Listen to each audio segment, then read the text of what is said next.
Welcome to Jaunty Haunts, the podcast about all things supernatural. After 30 years of keeping a secret, I'm finally ready to share with the world that I see ghosts. Yep, I've been having conversations with the other side while trying to keep up appearances. This podcast is all about getting spooky and connecting with others who might also sense, see, or feel things beyond the ordinary. We'll swap true tales of the seen and unseen, and maybe even laugh about the weird stuff we've experienced. Whether you're a skeptic or a believer, come join me as we explore the paranormal. Let's connect, share, and maybe feel a little less crazy together. Welcome to Jaunty Haunts. Welcome back, listeners, to Jaunty Haunts, where the shadows have stories and the past never truly stays buried. Tonight, we descend into one of the oldest, most feared, and most misunderstood subjects in human history: the devil and demonology. For centuries, cultures across the world have whispered of dark forces lurking just beyond the veil. In medieval Europe, demonologists meticulously cataloged infernal hierarchies, claiming to know the names, ranks, and powers of hell's most sinister residents. Religious texts warned of temptation, possession, and deals struck at the crossroads. But is the devil a literal entity, a symbolic cautionary tale, or something far stranger? The concept of Satan has evolved over time, from the trickster, tempter of ancient scriptures to the horned ruler of hell in Renaissance art, to the rock and roll rebel of pop culture.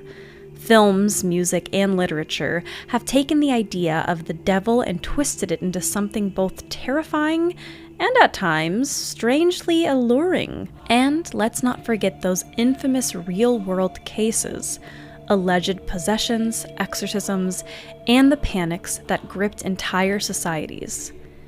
Tonight, we'll trace the devil's footsteps through history, unravel the myths of demonology, and ask the question that lingers in the darkest corners of the human mind. Are these forces real? Or are they simply reflections of our own fears and desires? This is Jaunty Haunts, and tonight, the devil is in the details. The CASPER rating of this episode is 5. Just a heads up, this personal story is pretty messed up, pretty scary, pretty spooky, talking about demonic stuff. So, trigger warning for demonic stuff, I guess. Here we go.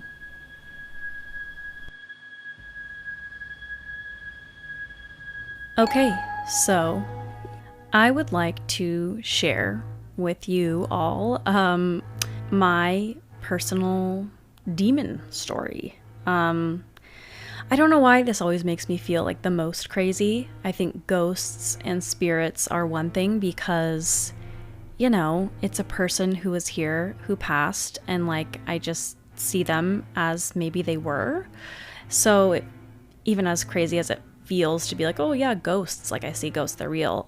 Demons always seem like a step further because it kind of feels like a storybook or like a mythical creature, especially as someone who doesn't particularly take the Bible seriously, you know? I don't know. I think there are dark energies and entities and dark spirits who prey on the vulnerable and will take advantage of people.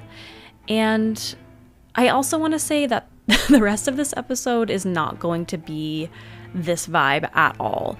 But you're going to hear variations on this story and me talk about it a little bit over the next couple episodes. So I just want to tell it now so that it's out there and you know sort of where I stand when it comes to demons. So one night, I think it was in February, I was coming home from work. It was a long day at work. I think it was like leading up to Valentine's Day. As you guys know, I'm a florist, so very busy.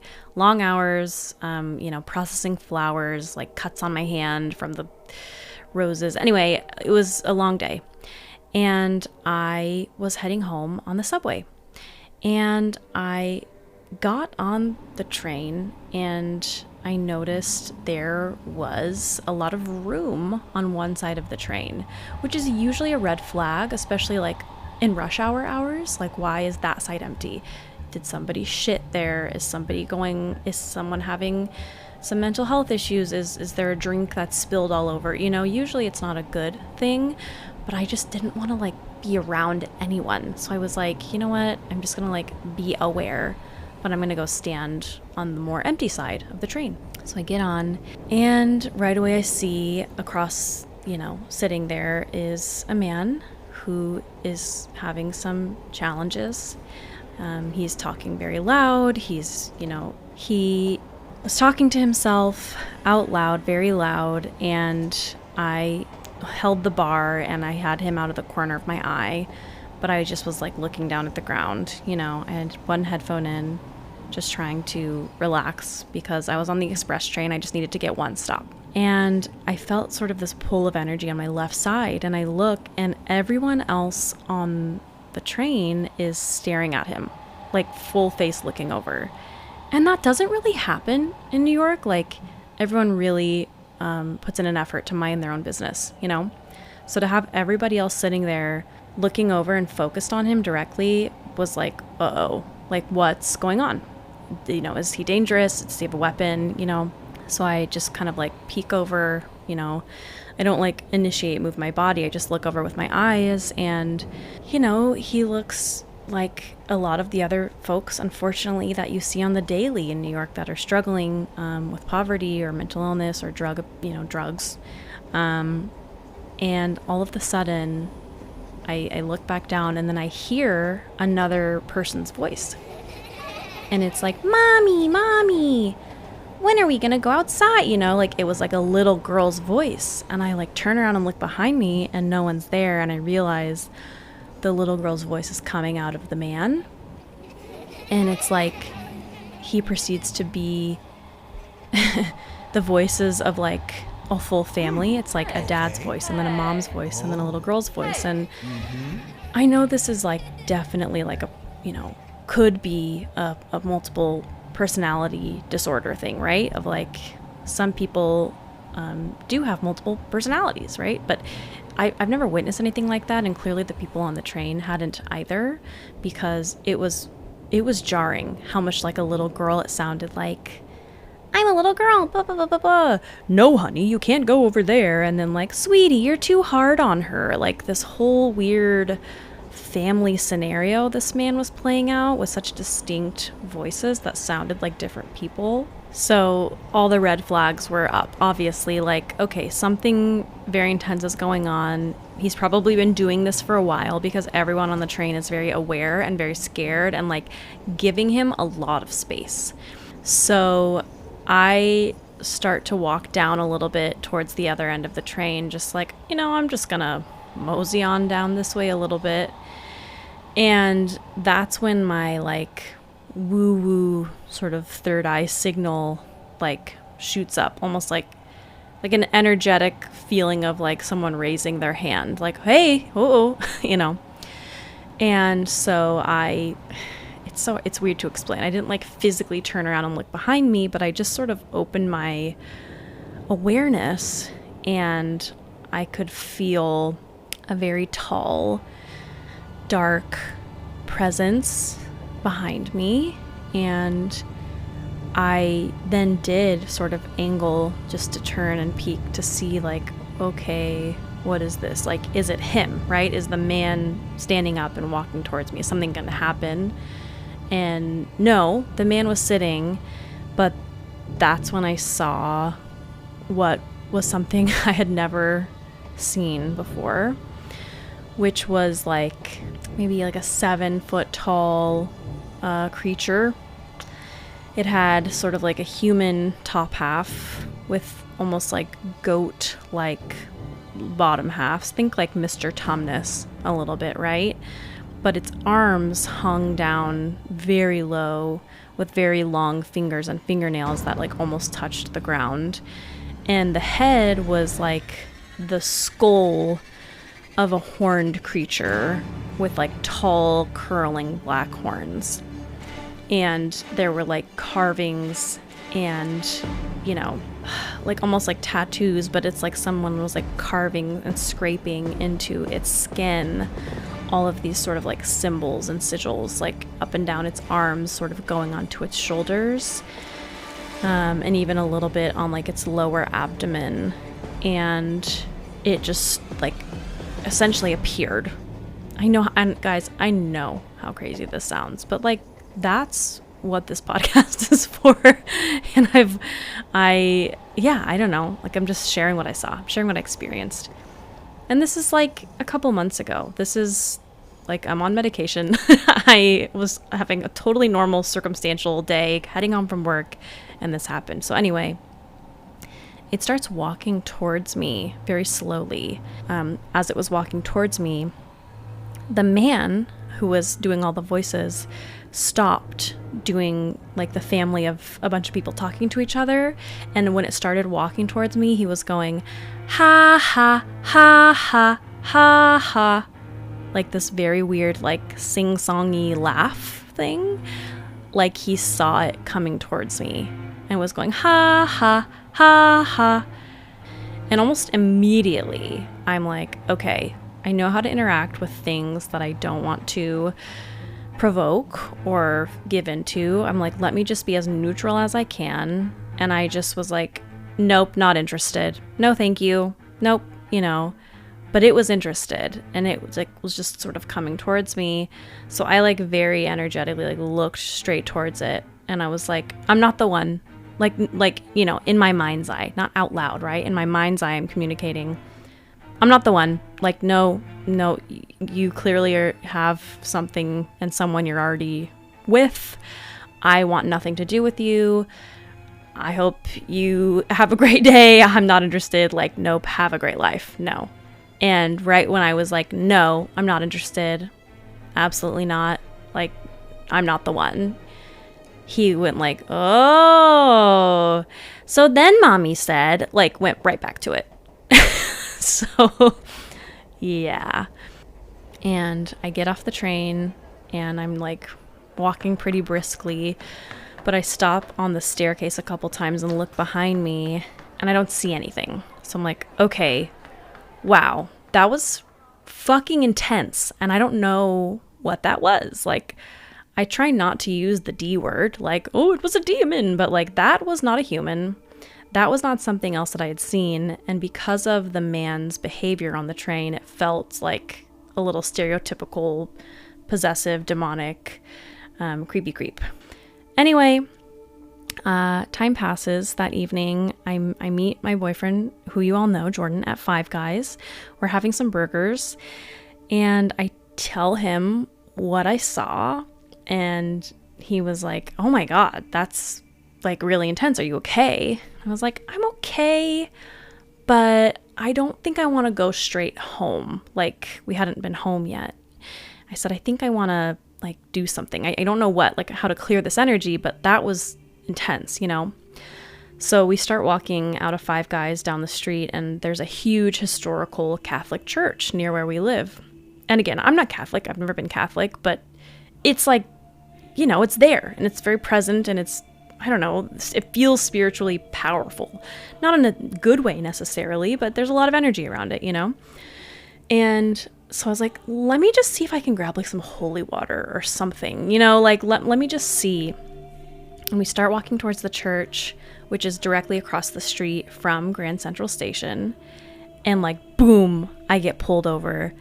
The demon is standing there across the street from Grand Central, like on the corner of like the Chrysler building and Grand Central Station. It's like off Lexington and like 42nd or something, 43rd.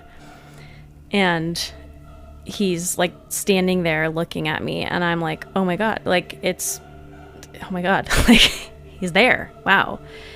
And so I start walking towards the church, and the demon almost like tilts its head like, no, like you're not gonna go into the church, are you? Like it feels very like jesting, very comical, very like teasing. I don't know. Very malicious energy. And I was like, then I got a little mad, and I was like, oh fuck yeah, I'm going into this church, So I start walking towards it, and I just grab the door handle of the church. Like I just grab it, like, and I just touch it, and I just like, it feels like this very strong zing of like, I don't know, like spiritual energy of like, it's so woo-woo, you guys, I know, but I'm like, bless me, like bless my body, bless everything, like bless my partner, bless our home, like do not allow this thing to continue any further. I'm just like saying all this while I'm staring directly at the demon too, like don't even like, you know, and the demon literally like puts its hands up in front of it and like puts its hands down, almost like that, it's hard to explain verbally, but like that shrugging motion of like, ah, phooey, like, ah, what do you know? Like that sort of physical motion, like, ah, come on, you know, and then like turns around and walks back into Grand Central Station, like walks away. And that was that. No, it was very shaking, but I felt okay after that. We still came home and I like said some prayers and I like did a little cleansing and was like, oh, that was really weird. But, you know, knock on wood, thankfully I haven't had any, you know, recurring events with that thing or that whatever that was. But you'll see in the upcoming episode, I talk about it with someone who deals with these things more in depth, and it's Isaac from Hidden in the Shadows podcast, and that's going to be not next week's episode but the following week's episode, and you'll get some insight onto what he says this was and who it was, so stay tuned for that. But yeah, that's my demon experience. So now onto the fun, onto the silly. Please welcome to the podcast my very good friend Kevin. Listeners, I'm so excited. This week we have my longtime friend of what probably close to 11 years now. What's your like most fancy title I could give you?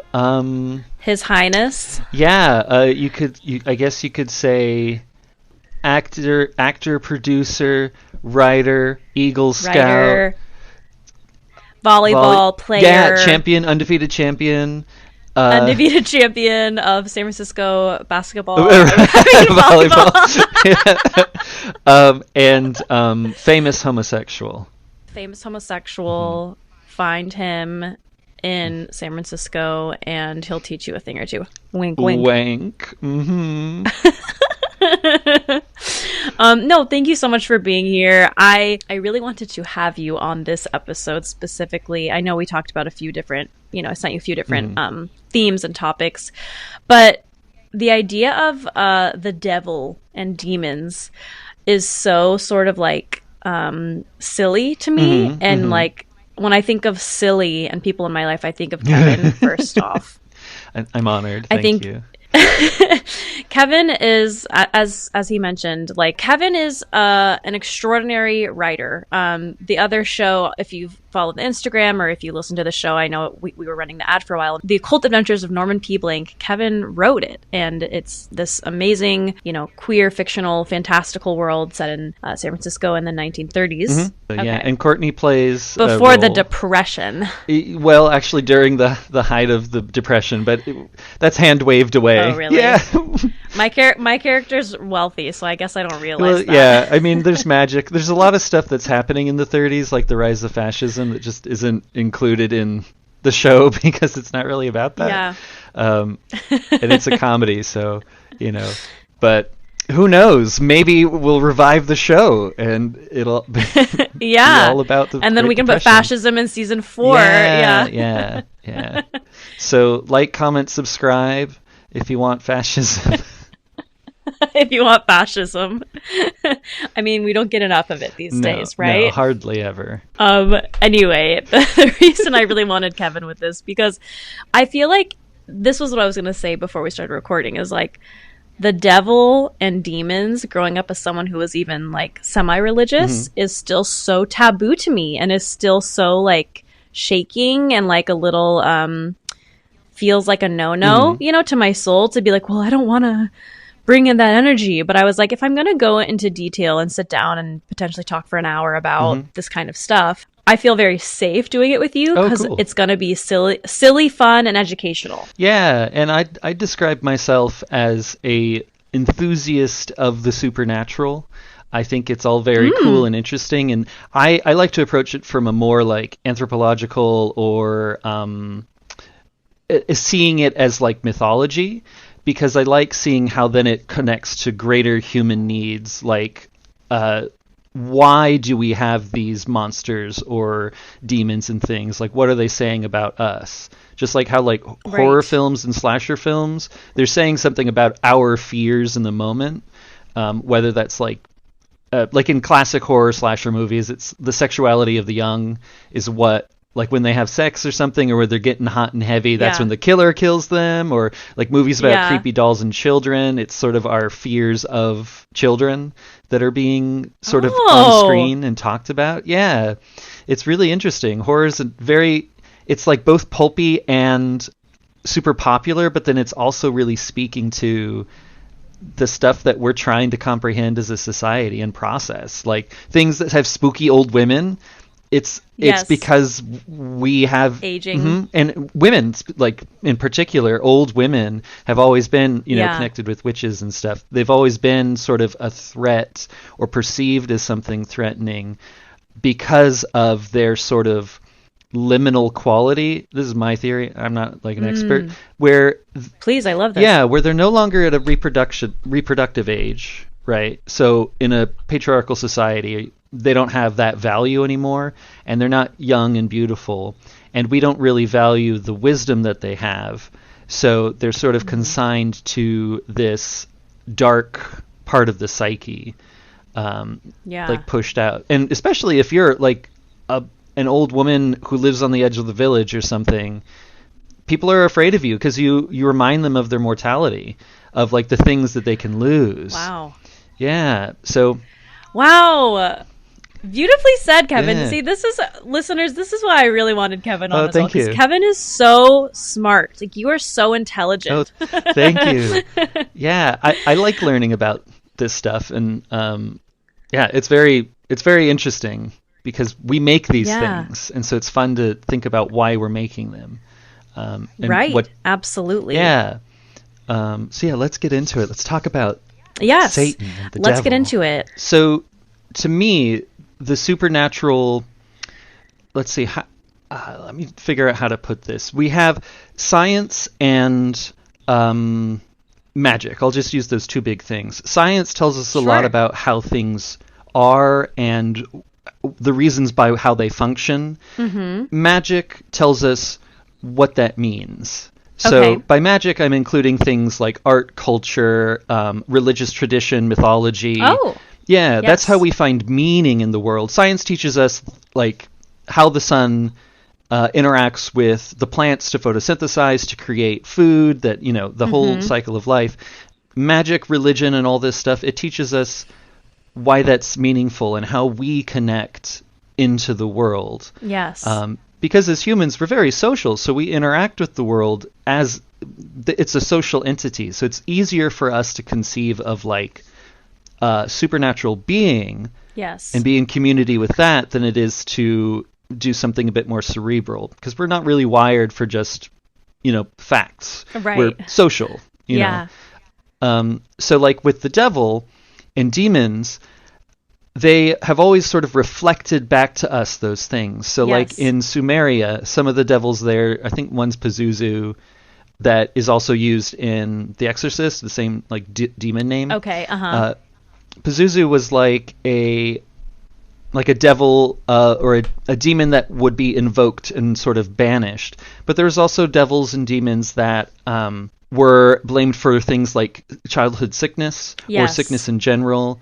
Like a lot of the early medical texts from Sumeria were filled with exorcisms. Like that was a big part of the treatment, was excising the demon. Demons. And so like exorcisms were a part of medical care in since ancient times, because if the paradigm in which you live is that the world is full of beings and with spiritual powers, then of course you need to also address that when tending to a disease. And like before modern medicine made it so that our children are like more likely to live than not, like childhood mortality is very low, in the past before that, you kind of, it was like a coin toss whether or not your kid would survive. Yeah. So you'd want to do whatever you can to make sure that they were safe and healthy, and part of that was banishing evil spirits. And so much of that also makes sense in accordance to religion, right? And having these moral things of tied to your health, tied to your well-being, tied to your relationships of being a good person, being a bad person, because if you got sick, God was punishing you, right? Right. And like now I think of today where some people are still very religious or claim to be very religious, but then they go against the teachings of these religious texts and they can justify it however they want, because at the end of the day, we have modern medicine to cure the ailments that even if quote unquote God gives them, you know? Yeah. And so like modern evangelicals, a portion of them, I don't know exactly how much, but like the really committed fundamentalists, to them there is a supernatural war between good and evil happening. So for them, the devil is real and that he is present, and demons do actively make war against good. So you can see this in like how they go after like political things that they want, because that's like part of their paradigm, and like you can see this also in how like in medieval era and like the Puritans, the early colonization of the Americas, how their belief in like a literal source of evil influenced things like witch hunts, right, or conceptions of sin. It's very interesting how do we deal with the fact that there's evil in the world, and demons and devils are a part of us trying to justify, to understand, find a scapegoat to all of this. Well, you're very smart and you know about a lot of this. I'm very happy you do. I'm going to read my historical context, which is going to be so like a candle in the wind to the flame of your knowledge. But here goes. Okay, so I've got historical context here, which is the Book of Job, 6th century BCE, one of the earliest texts to feature Satan, not as a ruler of hell, but as a heavenly prosecutor. As many people know, or you know, the common reference to the devil, the common story I think is that we know Satan was originally an angel who was like banished from hell, right? So I think that's what one of the first things is, that saying that he was a heavenly prosecutor. Number 2 here is medieval demonology, the 15th to 17th century. Texts like the Lesser Key of Solomon classified demons into hierarchies and described rituals to summon them. Very interesting, especially when talking about summoning already feels like a little bit of potential witchcraft or usage in a different, maybe darker way. And then the last one here is the witch hunts, like you just mentioned, 1400s to 1700s. Thousands were executed under the belief that they had made pacts with the devil. Yeah. So one of my favorite demons is one that makes people make pacts with the devil, and his name is Leonard. That's right. I don't have the card in front of me, but I can pull him up in the book. His name's Leonard, and he'll appear on your butt. So this is what he looks like. Which is also so funny because he doesn't look like anything to do with a butt. Like he's just like a normal goat man. It looks like. Yeah, I'll describe him for the listeners. Thank you. So he looks like a fancy dandy man with really long fingers and 3 horns, a sort of large droopy nose and pointy chin with like kind of donkey ears, and he's holding sort of like a scepter with a little like trident on the top. It's interesting, but in this book, I'm reading from the Demon Tarot by Ariana Osborne, and she takes this from the Infernal Dictionary by Jacques-Auguste Simon Colon de Plancy. Ooh, fancy. However. Yeah, so she basically says Leonard is one of the demons most closely associated with European witchcraft and the gatherings of those accused of witchcraft. According to Colon de Plancy, Leonard was often referred to as Le Grand Nègre, because he appeared as a man with a goat's head with 3 horns. When he appeared at witches' sabbats in the position of Grand Master of Ceremonies, the witches would kneel and kiss his backside, where he was said to have a human face. Oh, my. Yeah. And listeners, It's we'll kinky. post a photo of this on the Instagram, so you can go ahead and see what Leonard looks like. It looks like. It is. It's so weird and kinky. It feels like so much of this from the beginning just stems from like people not knowing what to do with their sexual urges. Yeah, and I mean, like, we see that in modern horror, too. Yeah. Sexuality is something that it is so discussed, and especially in American culture, because we have the legacy of Puritanism, Yes. where sex in the body is seen as sinful innately. Yeah. So it's something that we fear the power of it, and, like, women's sexuality, Oh, God, especially. Because women are the generative... Well, people with uteruses, I should say, are able to have children, whereas people who don't have uteruses, they can't do that same kind of creation. And so in a patriarchal society, you need to control that creation power Wow. in order to like control how society functions and what the expectations of each other are. Yeah, because people with uteruses, they are the ones that make more people. Yeah. And that's what you need in a society. So That's such a great point. God, I've never thought about it like that. Yeah, of like why women have been oppressed so long, and there is a power to being like, I can make more humans. Watch out. Yeah, and this is kind of going on a tangent kind of a thing, but like, so it does make men have to have the question of, well, then what can I create? Yeah. So War. men have turned to, war, art, books, they find creation outside of themselves. Yeah. And part of that is like a fear of their own sexuality, and a woman's sexuality can manifest in demons or accusations of like a woman's sexual appetite means that they're possessed by the devil, or like there's a sinful evil influence that's driving that. Yeah. Because of this fear. Yeah. Wow. I love it because it's the reflections of us. Yes. The reflections of our fears in our societies. Yes. Well, okay, so a lot of this does feel very, at least your take on it thus far, is very, analytical and a form of control or manipulation historically based on, controlling groups of people because of, oh gosh, sorry, my brain is really broken today. I'm not talking very eloquently, but, No worries.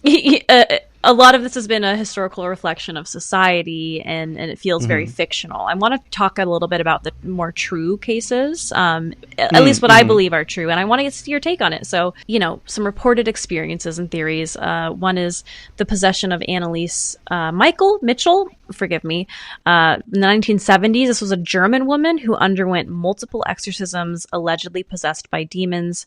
Her death led to a manslaughter conviction for the priests involved.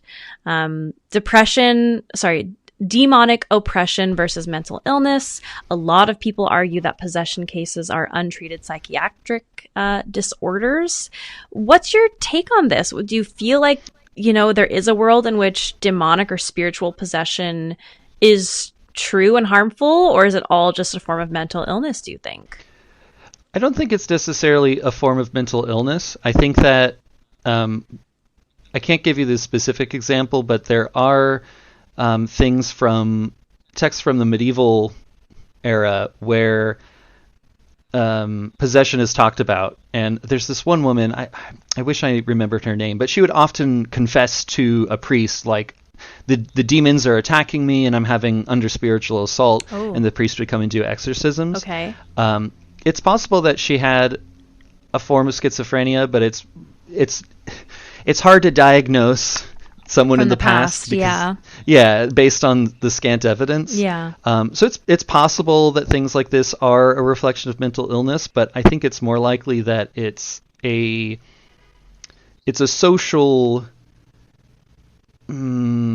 behavior. It's a socialized behavior. Okay. There's a really interesting book called The Exorcist Effect by Joseph Laycock and Eric Harrelson, and it's all about how horror movies influence religion. So before The Exorcist, post Exorcist is when you get that kind of like shaking around and blah, blah, blah, Right. like what we think of an exorcism is after that movie came out. Then in religious contexts, people begin to act like that because the media they're absorbing is that's now what like an exorcism Interesting. looks like. And previous to that, that wasn't necessarily Really? what it That looked wasn't like. common before? Yeah, like the same behaviors that are there weren't present in exorcisms before that. Okay. So to me, a demon or a devil or like a possessing spirit Yes. is real in the sense that it has power to shape human behaviors. Okay. So it doesn't matter if it's like I can touch it or not. Mm-hmm. The like ideas we know are real, like the idea of I don't know, democracy. Right. It has power. We see Yes. it influence the world and shape the world. Same thing I think with demons and things. I don't think it really matters whether or not they're Is an living actual, beings. like metaphysical Yeah. entity or spirit. You're saying it's the concept of it as we know it can basically it makes people possess or act. take over people in a certain way. Yeah, Interesting. yeah, like it causes actions that people take that have power, Yes. that have influence, that make an effect on themselves and their lives. So, and I kind of, this is my view on all supernatural things. It's not for me to say whether or not something exists. Sure. You know, I may not believe that something exists that someone else does, Right. because it's real for them, so it's real. Yeah. You know, it doesn't matter. I don't need to debate them about that. Yeah. So yeah, that's kind of my thing with possessions, is that it also comes from a social, cultural place. Okay. Okay. Of needing that. But also, I allow for the possibility that there is actual possession happening. I don't know. You just don't know. You know? I think that's a Yeah. healthy way to look at it. Like, you know what you know, and then you're open to what you don't, right? Yeah. I like that you touched a little bit on that as well in terms of like the satanic panic in the 1980s and 90s, the wave Yeah. of paranoia that claimed that heavy metal music and Dungeons and Dragons promoted satanic worship, Yeah. especially with Yeah. like playing records backward and all that. I remember Mhm. like, why did this become so prevalent? Like, it's just so funny to me during especially this like more contemporary time period. Yeah. Well, it's a repeating motif in American culture, this reaction against the youth and youth culture. Uh-huh. So, and like in the Satanic Panic, that was evangelical Christians reacting to a more secular society happening. And so that's when you saw demons and devils everywhere, because that's the paradigm in which they see the world, is that there are demons and devils and there's angels and godly people. And we also see this as a queer man, we see this in the conservative reaction to gay people. Yeah. And it's a repeating refrain that we're dangerous, that we recruit people, that we're like after the children. Yeah. It's the same song that was played during the Satanic Panic, metaphorically. They're just, you know, the demonists are coming for your kids. They'll recruit them. right. They're predatory. Just finding a new scapegoat or a new group to label each time, kind of. Yeah, and you know, our fears as a society are reflected in that. Mm-hmm. You know, we live in a world that's changing so rapidly and continues to accelerate its speed of change. Yes. So, like, if we just think about the 20th century, going from, if you were born at the beginning of it and say you got to live 100 years, you would go from living in a town that had a horse and buggy to being in a place with high-speed rail, potentially. Yeah. You know, so it's like an incredible shift that's happened over the past 100 years and is accelerating in this century. So a lot of people are searching for somewhere to hang on to. And I think that a Satanic Panic is one reaction to it, of seeing evil out there and needing to do something about it. It's so funny though that you just it brings up a great it's making me laugh thinking about this quick time jump and how society's progressed in the last 100 years even, right? The people with the buggy and then having like a high-speed rail, and how and what that has actually done for the idea of the devil, right? Like the devil was this very feared and, you know, taboo and like very powerful, you know, being in so many people's lives, especially since so many people were religious in the, you know, 100 years ago.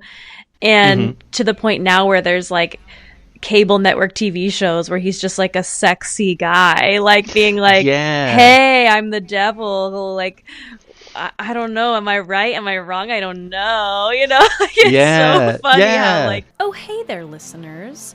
Courtney here with Jaunty Hans. Sorry to interrupt this paid programming, JK, this programming, to recommend some podcasts that you should listen to and that you should check out. These are creators who I have done some interviews with and spoken with, and their shows are awesome. So, first show is the Red Treehouse podcast. This is your official invitation to join Will in the Red Treehouse, where he'll tell you the creepiest, eeriest, and most terrifying tales to keep you up at night. And along the way, you'll be challenged to consider what you believe.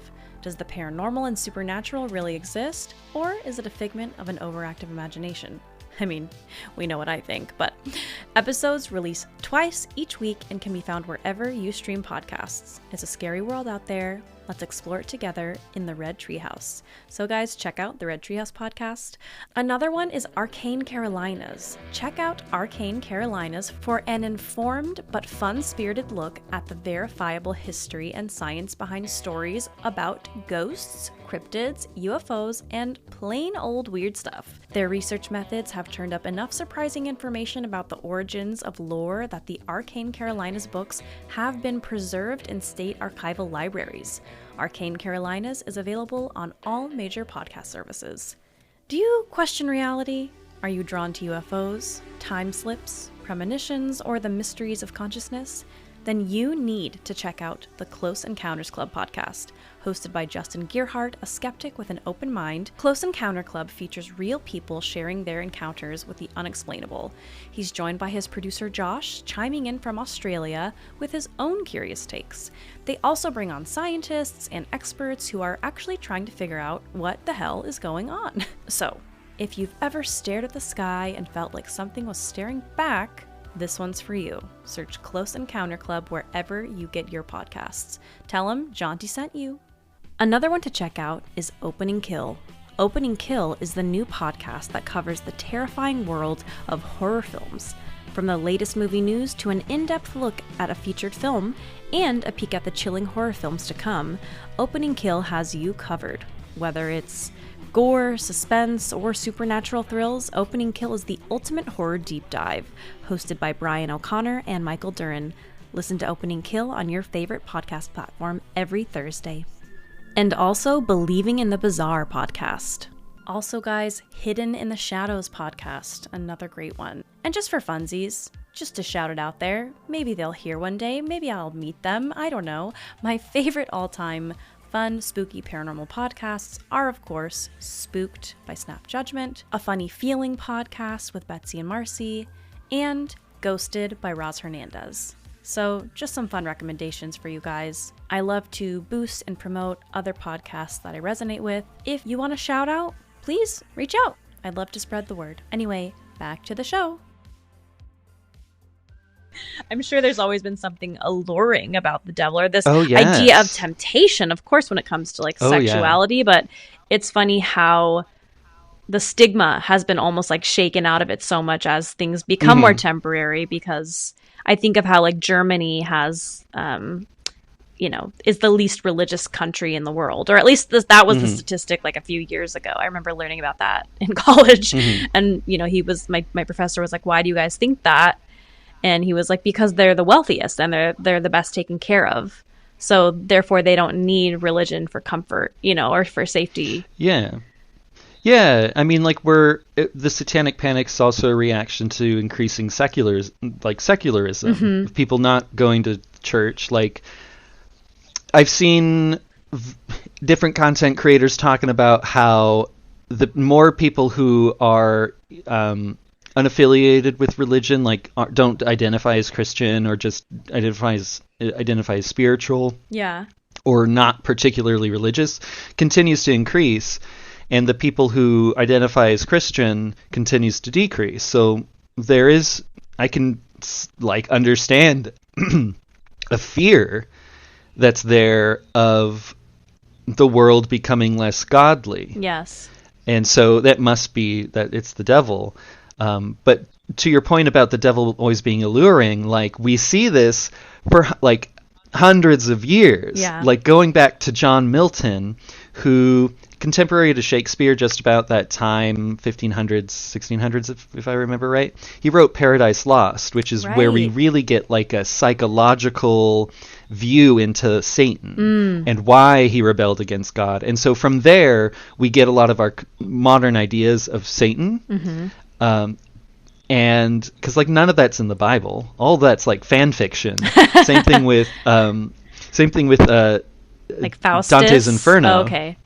Yeah, Dante's Inferno is also fan fiction, where he was like, I'm going to have the people I don't like be in hell and put them in those circles to be like, see, these people are going to hell. I don't like them. So, like, and but now that's so much part of our modern conceptions of what hell is and who Satan is. But a lot of that isn't present in the Bible. Like how you mentioned in the book of Job, he's, the word Satan means adversary, so he's sort of just like prosecuting this case of whether or not Job's soul is like worthy of redemption. Right. So it's changed over time. Yeah. And culture informs it. Depending what and, we need it to be, kind of.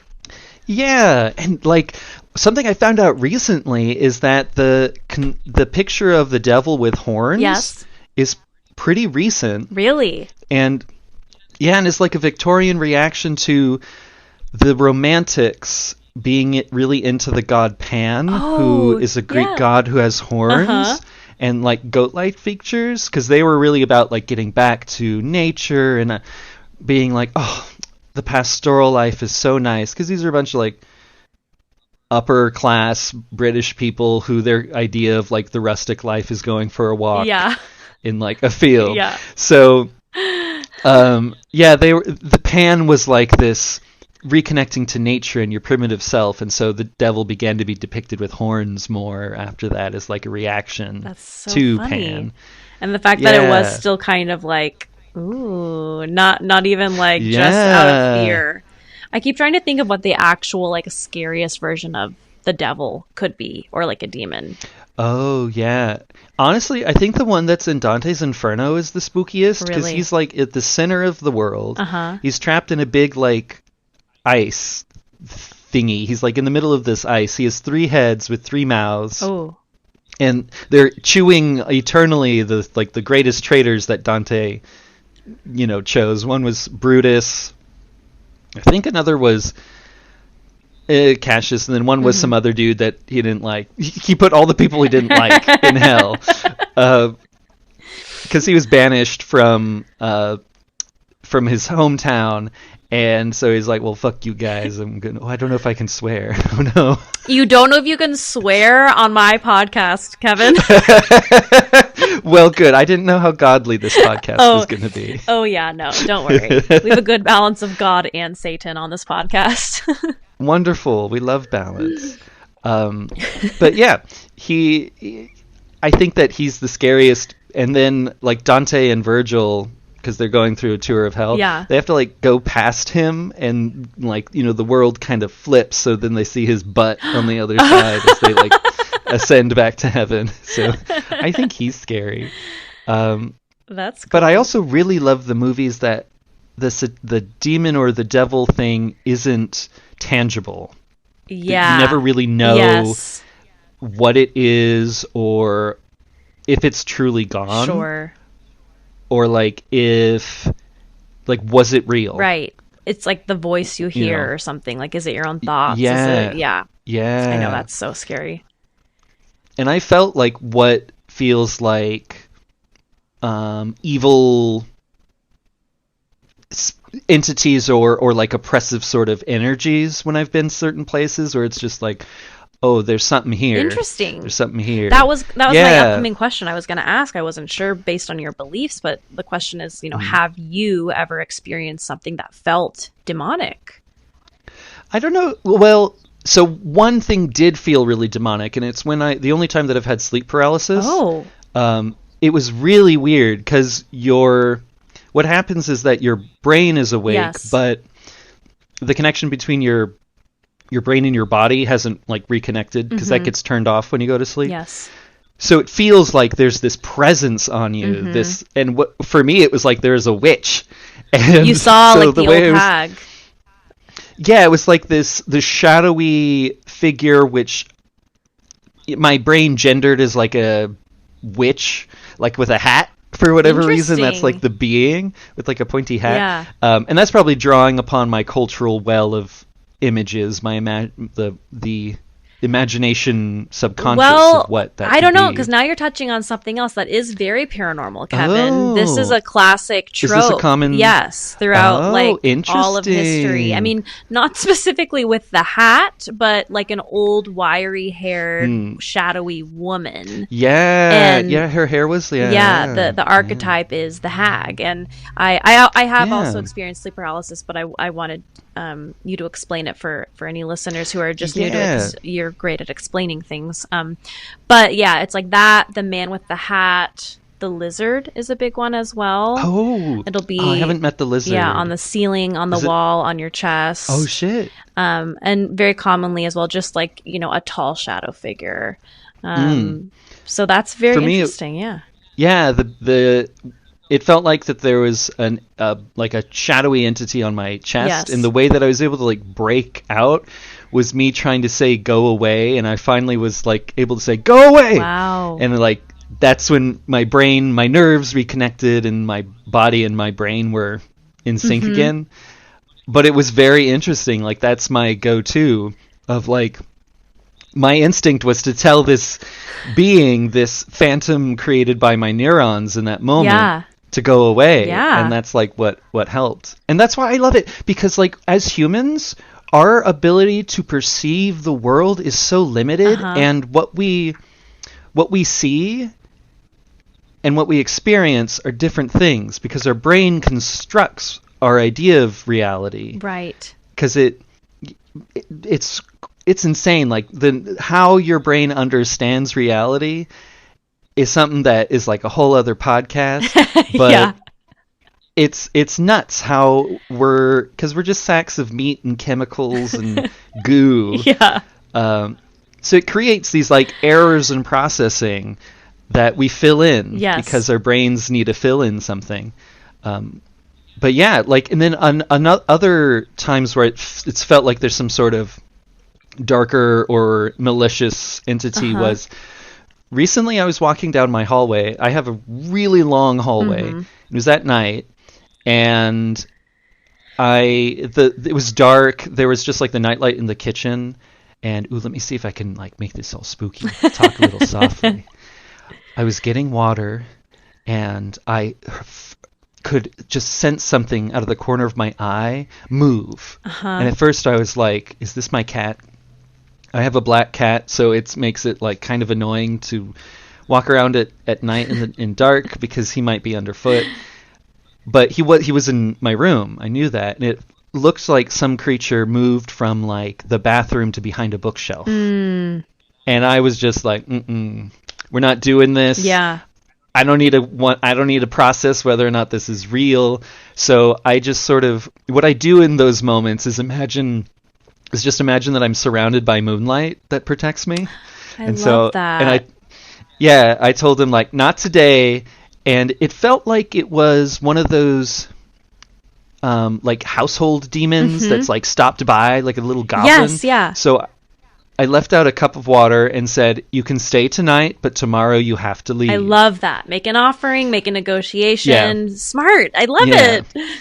Yeah, and so then I went to bed, but I also like sealed my door with the moonlight, and then I asked my cat, like, you got to keep an eye out, and he was out asleep, so He said, "Fuck He prowls you." the astral realms. Yeah. He was asleep. Do not disturb. That is such a cool story, Kev. Wow, I love that. Yeah. Yeah, and so for me, it doesn't really matter whether or not that was an actual being. In the moment, it felt real. Yeah. And I think that's enough. I don't need to worry, like, I can have my science brain, Yes. and I can have my imaginal brain, where it's the world of magic. Both, I think, are very complementary and needed. And, like, that enhanced my life in some ways. That is such a cool way of explaining that. Yes, because I think I even place a lot of judgment on myself or even sometimes others when I'm hearing about things that maybe I haven't personally experienced, or when skeptics are coming down really hard on me, I'm judging them because it's like, well, you just haven't seen what I've seen. Like, that's whatever, so it's interesting.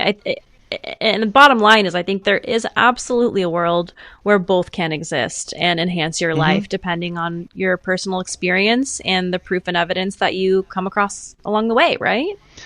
Yeah, and I think that our society right now is very much into proof and utility of something. Empirical evidence.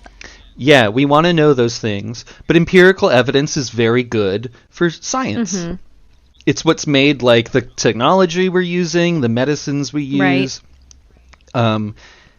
But then it's not very good at understanding the spiritual needs or the more imaginal needs, because we're not just empirical beings. Right. We also have a brilliant inner life that requires the imagination and requires the subconscious to exist.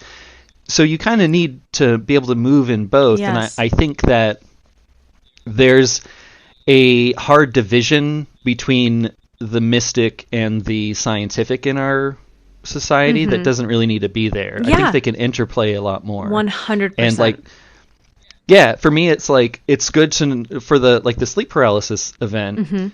I can understand it scientifically, but then I can also sort of process it emotionally by using my imagined, like, what it felt like in the moment of this being and everything. Yes. Because without that, it's hard for me to process. Like, with the creature that I felt like was in my house, I could say to myself as much as I want, it's just, your brain making this up. But in the moment, I needed to do that little ritual, offer the offering, and tell him, you can leave tomorrow. To go back to sleep. In order for me to...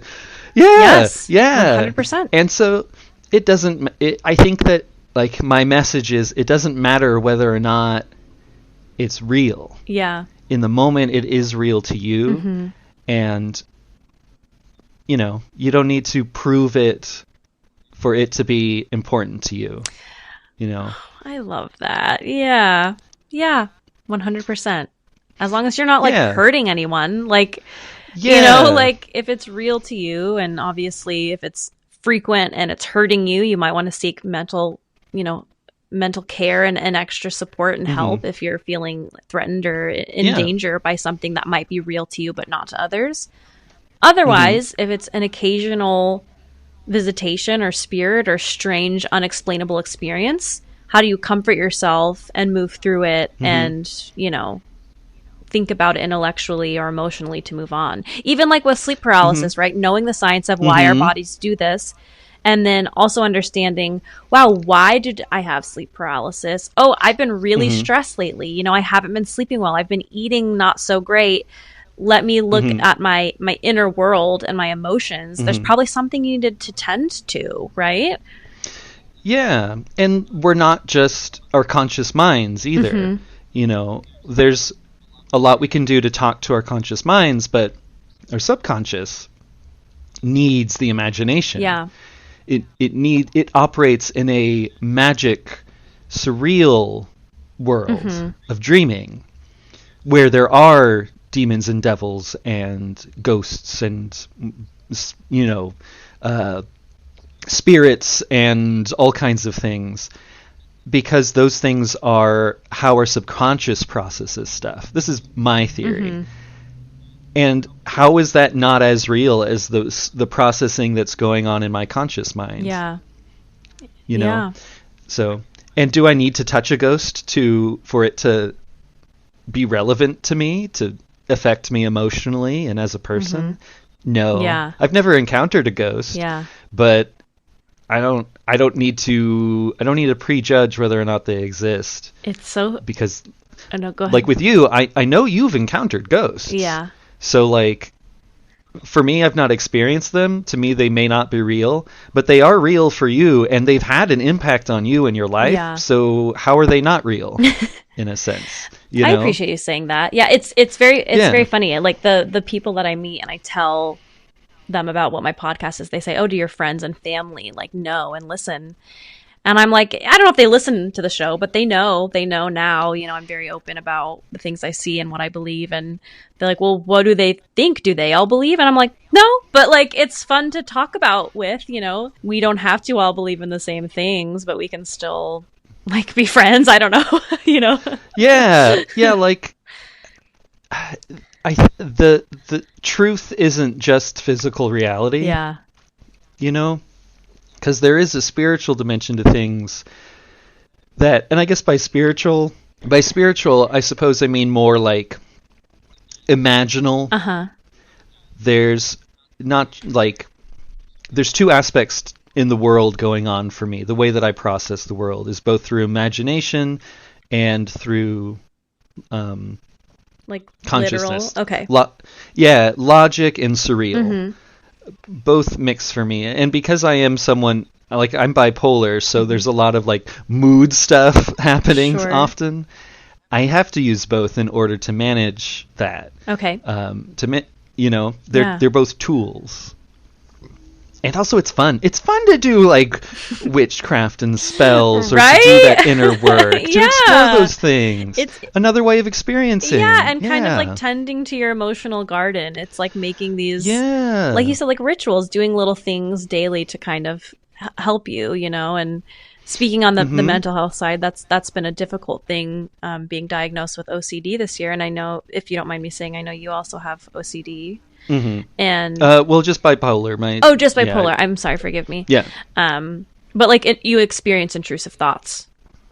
Yeah. Yeah. So you understand that, and knowing the difference now of like, what is my intuition and ritual and things that bring me joy versus what is the OCD disguising itself as that, telling me don't walk across the street that way, or spin around 3 times, or spit on the ground if someone says this word, or don't turn a penny upside down because last time you got hexed. Like these weird little things that are so visceral now within me, and finding what is helpful and what is hurtful within mental illness. And I don't know, does that make sense?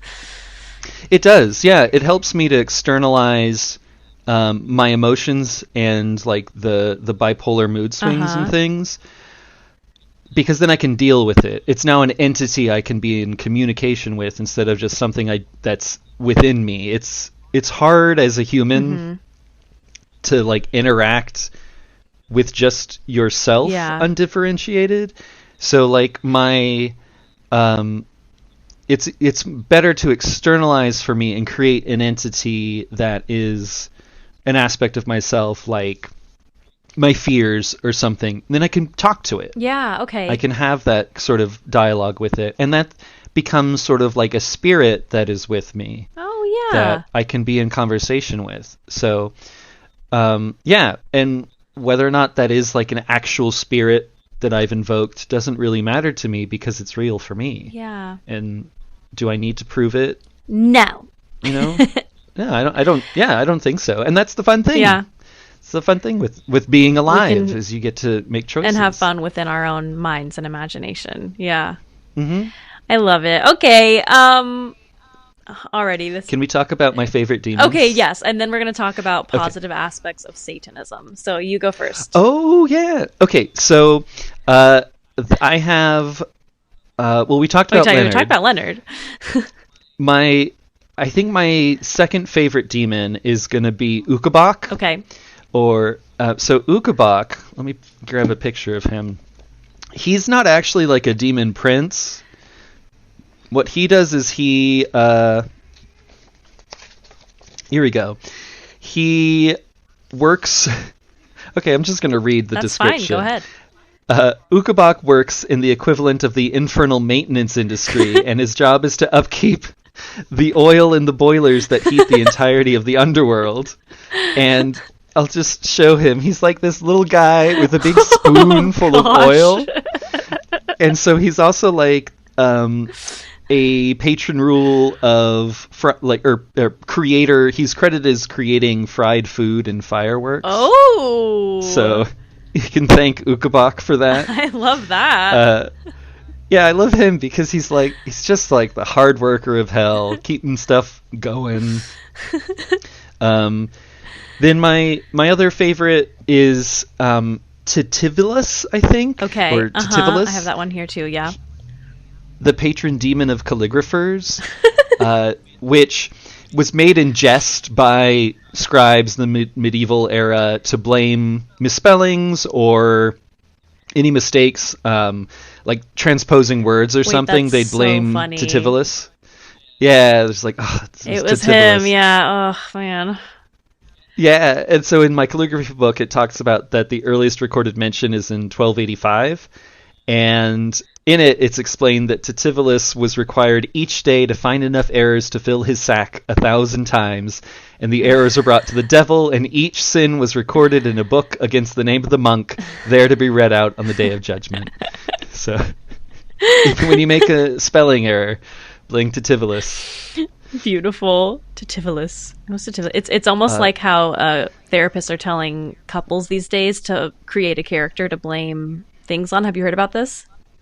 No, yeah. But that's interesting. It's very similar really to this cool. demon thing. Yeah, I've seen it a lot on social media where they're like, our therapist told us to make up a character, so we call ours like Brian, right?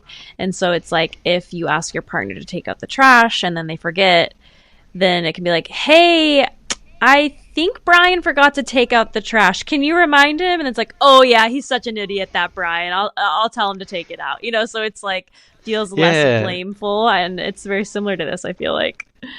Yeah, for sure. There's two others that I'll talk about. Yeah, please. One is, I think, ribosol. Ribosol. Which sounds like... It's a great name. Sounds like what you... Yeah, Cleaning it sounds product. like what you might take if... Yeah, or if like you got indigestion. Oh yeah, Ribosol HP1. Buy it now at Walgreens. So, this is what he looks like, and I'll describe him to the listeners. Yeah, please describe it. Okay, so his body is a barrel. He has one leg that is a chicken leg, one leg that's a goat leg. He has like a strip of bells wrapped around him. He has one arm that is a like crab arm, one arm that's an insect arm, and so now it's his head, which is going to be the hardest part to describe. I know. He around his neck is like salad, like big leaves of salad, and his head is an enormous tomato with a big nose, and he has a spoon and a fork stuck in his head, like where you might expect ears. What is he the demon of? He's a demon of Czech and Germanic origin who lives high in the mountains and can incite heavy cloud cover and ice storms. Oh! Yeah. But if he's if summoned by his name, Ribosol, he is likely to take offense and create terrible weather, but if he's referred to with respect by the name Lord of the Mountain, he's far more likely to respond with favor and good weather. Oh, okay. So, He's gotta use all those I just love that he's... chicken arms and legs for something. Yeah. He's great. He's a homie. And and then Stolas. Yeah, you gotta do Stolas. He's my favorite one. He's the Owl Prince of Hell who commands 26 legions, and you would want to invoke him for astronomy, herbs, plants, and precious stones. If you needed to know any of those things, hit up Stolas. He the way he's depicted in the Dictionary Infernal is just like a big owl with a crown and really long legs. Are they human legs or owl legs? They're just really long owl legs. Well, that's good. Oh my gosh. Well, yeah, and side note, will you, Kevin, when you have a chance, like take photos of those for me and just send them over to post? Absolutely. Those are great. Yeah. Well, great. Thank you for yeah. sharing that. And I love this tarot. Can you tell the listeners what tarot deck this is in case they want to find it? Yeah. So I've been getting these demons. I've been getting these demons from this cool book. It's called The Demon Tarot by Ariana Osborne. And I'm not sure if it's still in print. I got it a long time ago as a birthday gift.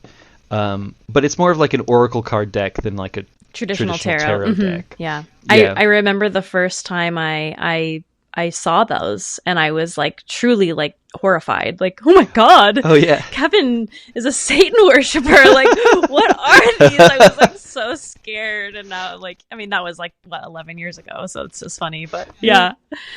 Yeah, you want to pull a demon for me? Yeah, Can I have a demon of the day? It's been a very weird, energetic day, so I'm very curious what demon I'll get. Yeah, and this deck's kind of weird. So let's see. Okay, what is Courtney's demon? What is my demon of the day? What wisdom does she need from hell? Okay, this is the card that feels correct. Ooh, Cacrinolus. Oh gosh! So he looks like a dog with like big eyes and a big grinning like toothy smile, and big like claw hands and wings. He's a president of hell with 36 military units under his command. And according to demonographers, he often manifests as the form of a winged dog. So you can see. Oh, wait, actually, that's kind of really cute. Yeah, he's pretty neat. I like him. Let me look up what it means for my life. Yes, you're going to get a flying dog. I would love a flying dog, to be quite honest. I thought about if I had a flying cat, and that would just be such a hassle. He would be everywhere. That seems like, yeah, that would be tough. So this is the annotation that comes with it. He's said to know of the past and future, but his interests lay in discovering the secrets of the mind. And so the divination is focus on learning the secrets of others, but beware of using that knowledge to harm others. Oh, okay. Yeah. So all right. Learn their secrets, but don't harm them with their secrets. Just, I guess, be a gossip. Yeah, I'm like, just know it. Just hold the power that I could ruin them at any time, but don't do it. Yes, that's what Cacrinolus says to you. You little flying dog. It's like, I'll never tell. Ooh. Yes. Ooh. Well, thank you. Thank you for the poll. Oh, yeah. Okay, are you okay if I get into the positive effects of Satanism? Oh, sure. Yeah, let's talk about that. Hey, ghoul friends, to hear the rest of this conversation, be sure to come back next Monday for part 2. It's chocked full of good stuff. We'll see you next week.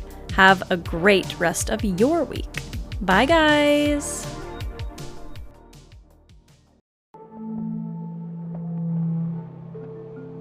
Thanks so much for listening.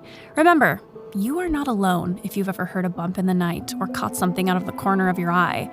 There are countless others who experience things they can't explain, and this podcast is your safe place to listen and share. Also, I want to remind everyone that this show is for entertainment purposes. I am not a professional paranormal investigator. I did not go to school to study this. I can only speak about my first-hand experiences. And with that, I'd love to mark the importance of spiritual inclusion. Your thoughts, ideas, and theories about the other side are welcome. And we know that so much of our common knowledge and perception about the paranormal stems from historical and cultural experiences. So we are open to your knowledge and understanding of things that we may be ignorant about or not fully understand. Let's learn and grow together. Stay spooky, and we'll see you next time. Hey, ghoul friends! Got a spooky story to share? Well, I want to hear about your haunts. Whether you've seen a ghost or something unexplainable, send your supernatural experiences to us at jauntyhaunts@gmail.com. That's JAUNTYHAUNTS@gmail.com. Or DM us on Instagram at jauntyhauntspod. That's jauntyhaunts POD. You can also find us on TikTok and YouTube under Jaunty Haunts Podcast. I want to hear from you.